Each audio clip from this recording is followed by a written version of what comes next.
কিভাবে পাতাকে green screen হিসেবে ব্যবহার করে এরকম ইন্টারেস্টিং ট্রানজিশন করবেন আপনার ফোন ব্যবহার করে। আপনার প্রয়োজন হবে একটি সবুজ রঙের পাতা। পাতাটিকে কোনো একটা জায়গাতে রেখে দিন এবং ভিডিও করা শুরু করুন, এবং আপনার ভিডিও করার এক পর্যায়ে পাতাটিকে তুলে ক্যামেরার সামনে নিয়ে আসুন। আপনি এরকম একটি ক্লিপ পাবেন। এখন ভিন্ন একটি জায়গার ভিডিও করে ফেলুন। দুটো ক্লিপকেই ক্যাপকাট ওপেন করে ফেলবো। প্রথম ক্লিপটার এমন একটি অংশে চলে যাব যেখানে পাতাটিকে খুব সুন্দর মতো দেখা যাচ্ছে। ক্লিপটিকে সিলেক্ট করব এবং চলে যাব রিমুভ ব্যাকগ্রাউন্ড এই অপশনটিতে। সেখান থেকে সিলেক্ট করব ক্রোমা কি। কালার পিকারটি পাতাটির সবুজ রঙের উপর নিয়ে যাব। আমাকে খেয়াল রাখতে হবে সম্পূর্ণ পাতাটি যেন রিমুভ হয়ে যায়। প্রয়োজনে এর ইন্টেন্সিটির ভ্যালু বাড়াতে হতে পারে এবং শ্যাডোর ভ্যালু কিছুটা বাড়িয়ে দিব। দেখেন পাতাটির সবুজ অংশ কিন্তু রিমুভ হয়ে গিয়েছে।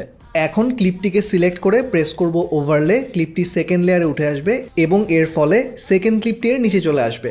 এখন এটাকে প্লে করলেই হয়ে গেল আমাদের ট্রানজিশন।